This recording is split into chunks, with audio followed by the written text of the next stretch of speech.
C Joseph Vijay எனும் நான் at last இந்த சீனை நம்ம எல்லோருமே நம்ம பார்த்துட்டாங்க.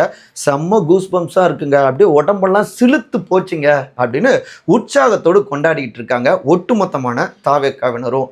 நம்முடைய தமிழ்நாட்டுடைய புதிய முதலமைச்சராக மே 10ஆம் தேதி இந்த ஞாயிற்றுக்கிழமை பொறுப்பேற்று இருக்கிறார் திரு ச ஜோசப் விஜய் அவர்கள். அவருக்கு உண்மையிலேயே நம்முடைய உங்கள் சகோ சேத்தலங்கவன் சேனல் சார்பாக நெஞ்சார்ந்த வாழ்த்துக்களை நம்ம தெரிவிச்சுக்கிறோம். நிச்சயமாக தமிழ்நாட்டை மேலும் வளர்ச்சி சார்ந்து தன்னுடைய ஆட்சியில் அவர் கொண்டு போவார் அப்படின்னு அளப்பெரிய நம்பிக்கை இருக்குங்க. அந்த நம்பிக்கையை திரு ச ஜோசப் விஜய் அவர்கள் காப்பாற்றுவார் நிச்சயமாக. சரி, இன்றைய விழா குறித்தும் இதில் 9 பேர் முதற்கட்டமாக அமைச்சர்களாக பொறுப்பேற்று இருக்காங்க. அந்த பின்னணிகள் நிறைய விஷயங்கள் இருக்குது. அதை முழுமையாக தொகுத்து இன்றைய நம்முடைய இளங்கோவன் எக்ஸ்பிரஸில் விரிவாக அலசலாம். நான் உங்கள் சகோ சே த இளங்கோவன். நிகழ்ச்சிக்கு போகலாம்.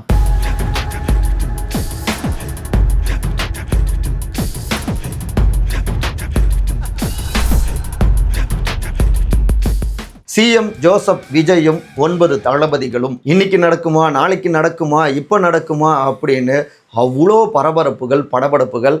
அட்லாஸ்ட் நம்முடைய தமிழ்நாட்டுடைய முதலமைச்சராக பொறுப்பேற்று இருக்கிறார் திரு ச ஜோசப் விஜய் அவர்கள்.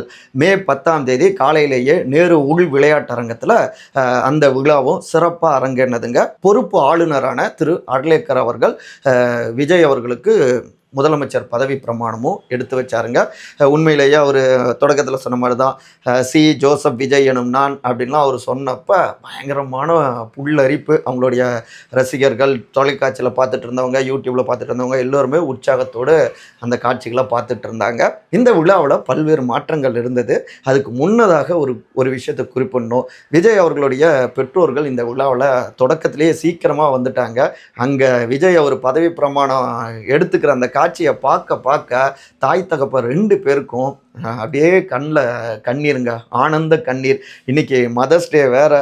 தன்னுடைய தாயாருக்கு உண்மையிலேயே ஈன்ற பொழுதில் பெரிது வைக்க தன் மகனை சான்றோன் என கேட்ட தாய் அப்படின்னு சொல்லுவோம் இல்லையா, அந்த ஈன்ற பொழுதில் பெரிது வைக்க நம்முடைய திருக்குறள் அப்படியான ஒரு காட்சியாக தான் இருந்தது. மகன் பதவி ஏற்கிறப்ப ரொம்ப உருக்கமாக இருந்தாங்க. தாய்க்கான ஒரு மதர்ஸ் டே வாழ்த்துக்கள் போலவே தான் இந்த காட்சிகள் இருந்தது. தாவேக்கானர்லாம் அப்படி தான் கொண்டாடிட்டு இருந்தாங்க. சரி, மாற்றம் அப்படின்னு பார்த்தோம்னா பொதுவாக இதற்கு முன்பாக நம்முடைய தமிழ்நாட்டுடைய மரபில் வேட்டி சட்டை அணிந்து பதவி பிரமாணம் எடுத்துக்கிறது இப்படியாகத்தான் முதலமைச்சர், எம்எல்ஏக்கள்னால் இப்படி தான் நம்ம பார்த்துருந்துருப்போம். ஆனால் இது டோட்டல் சேஞ்சாக இருந்ததுங்க. பேண்ட் ஷர்ட்டு, கோட் போட்டுட்டு வந்திருந்தார், பிளாக் கலர் கோட் போட்டிருந்தார் திரு விஜய். அப்படியாக தான் பதவியேற்றார். இரண்டாவதாக சுமார் 5000 பேருக்கு மட்டும் அந்த QR கோடு கொடுத்து அவங்க ஆதரவாளர்கள், தாவேக்காவினர் இவங்களுக்கெல்லாம் அழைப்பு கொடுக்கப்பட்டிருந்தது. அவங்கெல்லாம் அரங்கத்தில் முழுமையாக நிறைஞ்சிருந்தாங்க. அரங்கத்தில் பார்த்தோம்னா வசதியானவங்க, வசதி குறையானவங்க, தூய்மை பணியாளர்கள் அவங்கெல்லாம் அங்கேருந்து அந்த அரங்கத்தில் இவர் பதவி பிரமாணம் எடுத்துக்கிறப்போ வாழ்த்துக்களை பதிவு செஞ்சுட்டு இருந்தாங்க. எல்லா பக்கமும் விசில் சத்தம் தாங்க. அதுக்கப்புறம் முதற்கட்டமாக 9 அமைச்சர்களாக பொறுப்பேற்று கொண்டார்கள், பதவி பிரமாணம் எடுத்துக்கிட்டாங்க. தாவேக்காவுடைய முக்கிய முகங்களான அதனுடைய பொதுச் செயலாளர் திரு ஆனந்த், அப்புறம் முக்கிய சக்தியான திரு KA செங்கோட்டையன், முன்னாள் அமைச்சர், இப்போ இந்நாள் அமைச்சராக இருக்கார். அப்புறம் முக்கியமானவரான திரு ஆதவ் அர்ஜுனா, அப்புறம் திரு அருண் ராஜா, அதுக்கப்புறம் திரு வெங்கட்ரமணன், இன்னொரு பக்கம் கீர்த்தனா அவர்கள், டாக்டர் திரு பிரபு அவர்கள், அதுக்கப்புறம் திரு CTR நிர்மல்குமார் அவர்கள், திரு ராஜ்மோகன் அவர்கள் உள்ளிட்ட 9 பேர் அமைச்சர்களாக பொறுப்பேற்றுக்கிட்டாங்க. இதில் ஒரு பெண் அமைச்சர் இந்த தொடக்க லிஸ்ட்லேயே. இந்த 9 பேரும் பார்த்தோம்னா விஜயுடைய 9 தளபதிகளாக வர்ணிக்கப்படுறாங்க இந்த புதிய ஆட்சியுடைய. ஏன்னா 13வது முதலமைச்சராக பொறுப்பேற்று இருக்கிறார். அந்த ஆட்சி ஆண்டு வரிசை அப்படின்னு பார்த்தோம்னா 18வதாக விஜய் அவர் இந்த வரிசையில் வராருங்க. 13வது முதலமைச்சர் புது விதமாக மாற்றங்களெல்லாம் நிறைய செஞ்சுருக்காரு. இந்த லிஸ்ட்லேயே பார்த்தோம்னா கட்சிக்காரரு அப்படின்னா நேரடியாக இயக்கத்திலேருந்து வந்தவர்னா திரு ஆனந்த், அதுக்கப்புறம் முக்கியமாக பார்த்தோம்னா மாற்றுக் கட்சியிலேருந்து வந்தவங்கன்னா திரு செங்கோட்டையன், திரு ஆதவ் அர்ஜுனா, ஒரு உயர் பொறுப்பை விட்டுட்டு வந்தவர்னு பார்த்தா திரு அருண் ராஜா, அப்புறம் மாற்றுக் கட்சியில் இவரும் வர்றாரு, திரு நிர்மல்குமார் பாஜகலேருந்து வந்தார். அப்புறம் திரு ராஜ்மோகன் ஒரு ஊடகவியலாளர், தன்னுடைய தமிழ் பேச்சின் மூலமாக முகமாக அறியப்பட்டவர். இன்னைக்கு தமிழ்நாட்டுடைய அமைச்சராகவும் அறியப்படுகிறார். இப்படி அவங்களுடைய கலவையாக அவங்களுடைய அமைச்சரவை இருந்தது. அப்புறம் முதலமைச்சராக இங்கே பதவி பிரமாணம் செய்யப்பட்ட பிறகு தலைமைச் செயலகத்துக்கும் போனார் விஜய். அவருடைய இதில் வாகனத்தில் தேசிய கொடி, தலைமைச் செயலகத்துக்கு போயிட்டு முதல் கையெழுத்தும் விட்டார். அதில் முக்கியமாக 200 யூனிட் இலவச மின்சாரம் அப்படின்னு, கட்டணமில்லா மின்சாரம் அப்படின்னு அதை கையெழுத்திட்டார். இன்னொரு பக்கம் பெண்களுக்கான பாதுகாப்புக்காக பெண்களுக்கான அந்த சிங்கப்படை உருவாக்கப்பட்டிருக்கு அப்படின்னு சொன்னார். அவருடைய ஸ்பீச்லேயுமே பார்த்தோம்னா சட்டம் ஒழுங்கை சரியாக வச்சுப்பேன், அதாவது போதை பழக்கம் இதை நான் கண்ட்ரோல் வச்சு அதை நிரந்தரமாக ஒழிப்பேன் அப்படின்னு அவருடைய ஸ்பீச்சில் முன் வச்சிருந்தாரு. பெண்களுக்கான பாதுகாப்பு இருக்கும் அப்படின்னு சொல்லியிருந்தாரு. அதுக்கப்புறம் இங்கே சென்டரே நான் தான் பவர், இங்கே வேற யாரும் இல்லை, அதை புரிஞ்சுக்கிட்டு தப்பு செய்யணும்னு யாரும் நினைக்கக்கூடாது, அப்படி இருந்தால் டோட்டலாக அழிச்சிருவோம், முழுக்க மக்களுக்கு சேவை செய்யணும் அப்படின்னு அவர் பேசியிருந்தார்.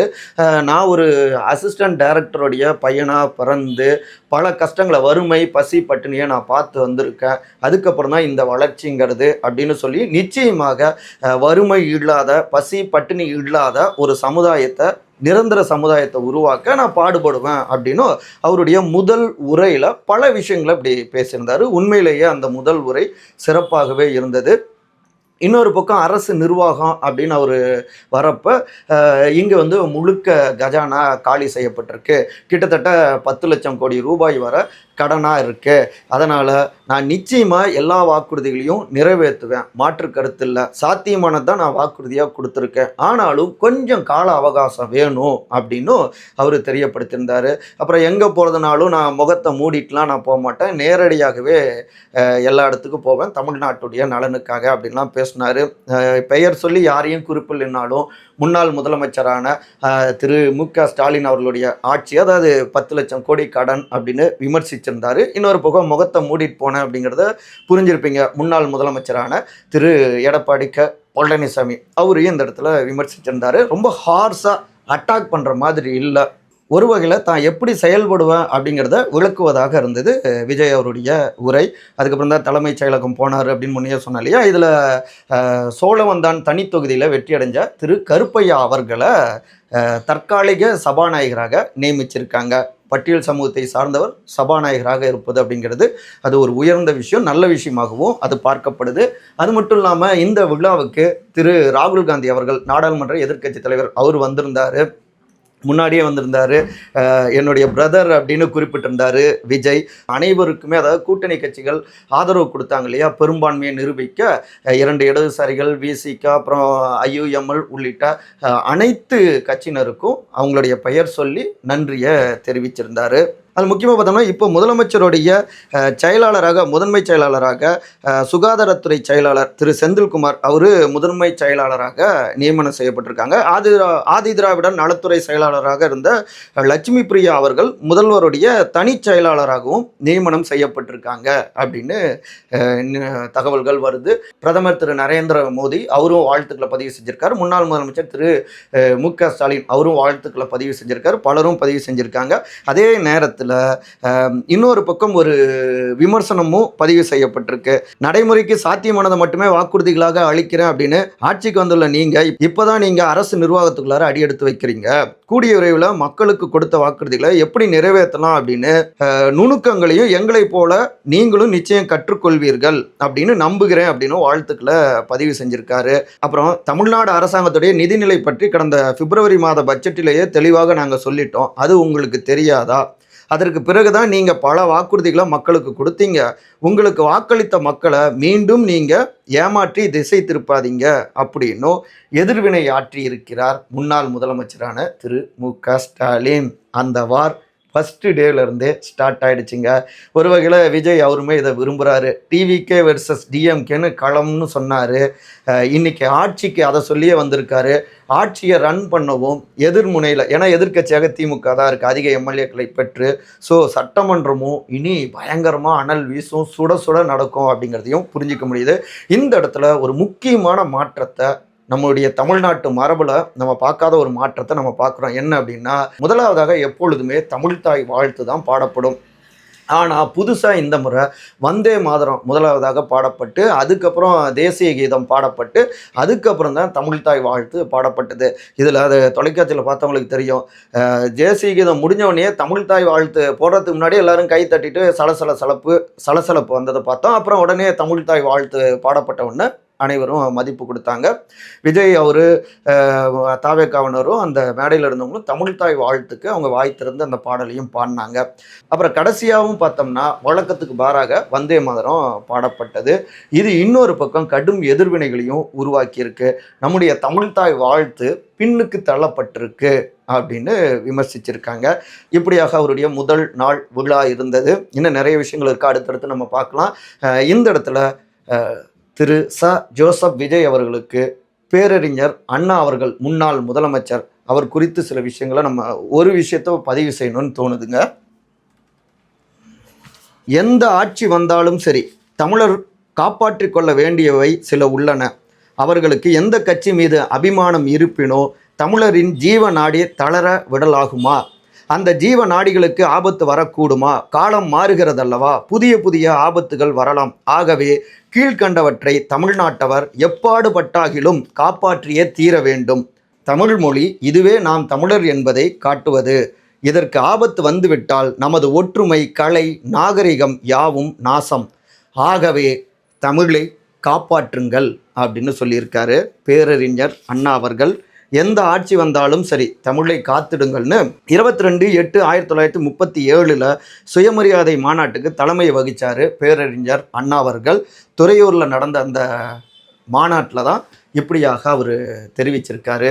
ஸோ பேரறிஞர் அண்ணா அவர்கள் என்னுடைய வழிகாட்டின்னு சொன்ன திரு விஜய் அவர்கள் தமிழ் தேசியமும் திராவிடமும் 2 கண்கள்னு சொல்லியிருக்காரு. ஸோ தன்னுடைய அந்த வாக்குறுதியும் அந்த கொள்கையையும் தொடர்ந்து முன்னெடுப்பார் அப்படின்னு நம்புவோமாக. தவறாமல் நம்முடைய உங்கள் சகோ சேத்தாளங்கவன் சேனலை சப்ஸ்கிரைப் பண்ணுங்கள். உங்களுடைய கருத்துக்களை கருத்துரை பகுதியில் பதிவு செய்யுங்க. மீண்டும் ஒரு முறை புதிய ஆட்சிக்கு திரு ச ஜோசப் விஜய் அவர்களுக்கு நம்முடைய நெஞ்சார்ந்த நல்வாழ்த்துக்களை நம்ம தெரிவித்துக் கொள்கிறோம். அன்பால் ஒருங்கிணைந்திருப்போம். நன்றி, வணக்கம்.